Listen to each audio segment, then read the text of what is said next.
ಕಾಂಗ್ರೆಸ್ ಸರ್ಕಾರ ಬಂದು ಇಷ್ಟು ದಿನಗಳ ಕಾಲ ಕಳೆದು ಹೋದ್ರೂ ಕೂಡ ಇನ್ನೂ ನಿಗಮ ಮಂಡಳಿಯ ಸದಸ್ಯತ್ವ ಅಧ್ಯಕ್ಷತೆ ಸ್ಥಾನ ಯಾರಿಗೆ ಅನ್ನೋದ್ರ ಬಗ್ಗೆ ಸ್ಪಷ್ಟನೆ ನೀಡಿರಲಿಲ್ಲ. ಆದ್ರೆ ಇದೀಗ ಸಂಕ್ರಾಂತಿ ವೇಳೆಯಲ್ಲಿ ಇದು ಫೈನಲ್ ಆಗಲಿದೆ ಎನ್ನುವಂತಹ ಮಾತುಗಳನ್ನ ಡಿಸಿಎಂ ಡಿಕೆ ಶಿವಕುಮಾರ್ ಅವರು ಹೇಳಿದ್ದಾರೆ. ಇನ್ನು ನಿಗಮ ಮಂಡಳಿಯಲ್ಲಿ ಶಾಸಕರಿಗೆ ಮತ್ತು ಸಚಿವರಿಗೆ ಏನು ಸ್ಥಾನಗಳನ್ನ ಕೊಡಲಾಗುತ್ತೆ ಅಷ್ಟೇ ಸ್ಥಾನವನ್ನ ಕಾರ್ಯಕರ್ತರಿಗೂ ಸಹ ನೀಡಲಾಗುತ್ತೆ ಅಂತ ಹೇಳಿದ್ದಾರೆ. ಕೆಲ ಕಾರ್ಯಕರ್ತರು ಹೈಕಮಾಂಡ್ ಮುಂದೆ ಬೇಡಿಕೆಯನ್ನ ಇಟ್ಟಿದ್ರಂತೆ.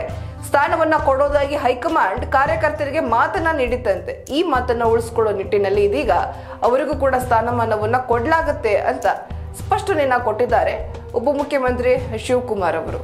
ಬನ್ನಿ ಹಾಗಾದ್ರೆ ಮತ್ಯಾವ ಮಾತುಗಳ ಬಗ್ಗೆ ಮತ್ಯಾವ ವಿಚಾರಗಳ ಬಗ್ಗೆ ಉಲ್ಲೇಖ ಮಾಡಿದ್ದಾರೆ. ಜೊತೆಗೆ ಸಿಎಂ ಸಿದ್ದರಾಮಯ್ಯನವರು ಅಲ್ಪಸಂಖ್ಯಾತರಿಗೆ ಅಂತ ತೆಗೆದಿಟ್ಟ ದುಡ್ಡಿನ ಬಗ್ಗೆ ಸಮರ್ಥನೆಯನ್ನ ಕೊಟ್ಟಿದ್ದಾರೆ ಡಿಸಿಎಂ ರವರು. ಬನ್ನಿ ಹಾಗಾದ್ರೆ ಏನ್ ಹೇಳ್ತಾರೆ ಇದ್ರ ಬಗ್ಗೆ ನೋಡೋಣ. ನಿಗಮ ಮಂಡಳಿಗಳಲ್ಲಿ ಶಾಸಕರಷ್ಟೇ ಸಂಖ್ಯೆಯಲ್ಲಿ ಕಾರ್ಯಕರ್ತರಿಗೂ ಸ್ಥಾನಮಾನ ನೀಡಲಾಗುವುದು ಎಂದು ಡಿಸಿಎಂ ಡಿಕೆ ಶಿವಕುಮಾರ್ ಹೇಳಿದ್ರು. ಬೆಂಗಳೂರಿನ ಸದಾಶಿವನಗರ ನಿವಾಸದ ಬಳಿ ಮಾತನಾಡಿದ ಅವರು, ಪಕ್ಷದ ಕಾರ್ಯಕರ್ತರಿಗೆ ಸೂಕ್ತ ಸ್ಥಾನಮಾನದ ವ್ಯವಸ್ಥೆ ಮಾಡಲಾಗುವುದು. ಅದಕ್ಕಾಗಿ ಎಲ್ಲಾ ನಾಯಕರು ಕೂತು ಚರ್ಚೆ ಮಾಡುತ್ತೇವೆ. ನೇಮಕದ ಪಟ್ಟಿ ಒಂದು ಹಂತಕ್ಕೆ ಬಂದಿದೆ. ಕೇಂದ್ರ ನಾಯಕರು ಕೂಡ ಕೆಲವರಿಗೆ ಅಧಿಕಾರ ನೀಡುವ ಮಾತನ್ನ ಹೇಳಿದ್ದಾರೆ.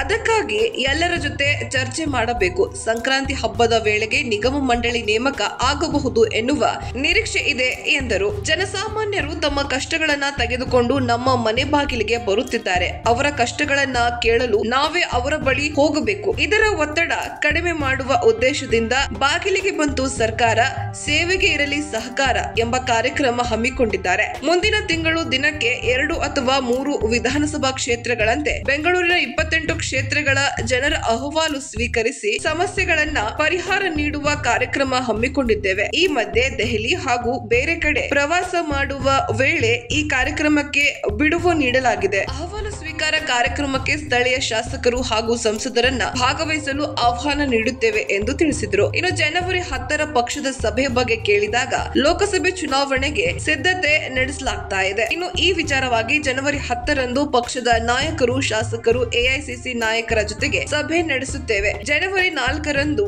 ಲೋಕಸಭೆ ಚುನಾವಣೆಗೆ ಸಂಬಂಧಿಸಿದಂತೆ ಪಕ್ಷದ ಸಭೆ ಇದೆ. ಚುನಾವಣೆ ಅಭ್ಯರ್ಥಿ ವಿಚಾರವಾಗಿ ಕೆಲವು ಸಚಿವರು ವರದಿ ನೀಡಿದ್ದಾರೆ.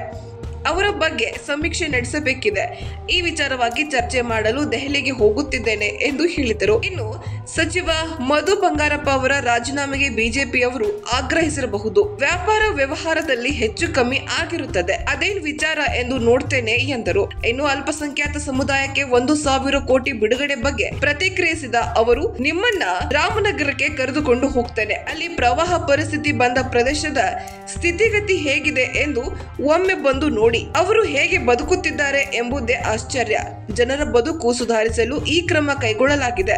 224 ಕ್ಷೇತ್ರಗಳಿಗೆ ಈ ಅನುದಾನ ಹಂಚಿದರೆ ಎಷ್ಟು ಸಿಗುತ್ತದೆ? ಹಳ್ಳಿಗಳಲ್ಲಿ ನರೇಗಾ ಯೋಜನೆ ಅವಕಾಶವಿದೆ. ಆದರೆ ಈ ಸಮುದಾಯ ಹೆಚ್ಚಾಗಿ ನಗರ ಪ್ರದೇಶದಲ್ಲಿ ವಾಸವಿದ್ದಾರೆ. ಹೀಗಾಗಿ ಅವರಿಗೆ ಹೆಚ್ಚು ಅವಕಾಶ ಇಲ್ಲ. ಅವರ ಪ್ರದೇಶ ಸ್ವಚ್ಛ ಮಾಡಿ ಬದುಕು ಬದಲಿಸಬೇಕು ಎಂದು ಸಿಎಂ ಉತ್ತಮ ನಿರ್ಧಾರವನ್ನ ಕೈಗೊಂಡಿದ್ದಾರೆ. ಇದರಲ್ಲಿ ತಪ್ಪೇನಿದೆ ಎಂದು ಪ್ರಶ್ನಿಸಿದರು. ಬಿಜೆಪಿಯವರ ಓಲೈಕೆ ರಾಜಕಾರಣ ಎಂಬ ಟೀಕೆ ಬಗ್ಗೆ ಮಾತನಾಡಿದ ಅವರು, ಬಿಜೆಪಿಯವರು ಟೀಕೆ ಮಾಡ್ತಾ ಇರ್ಲಿ, ನಾವು ಬಡವರ ಪರ ಕೆಲಸ ಮಾಡ್ತಾ ಇರ್ತೇವೆ ಎಂದರು.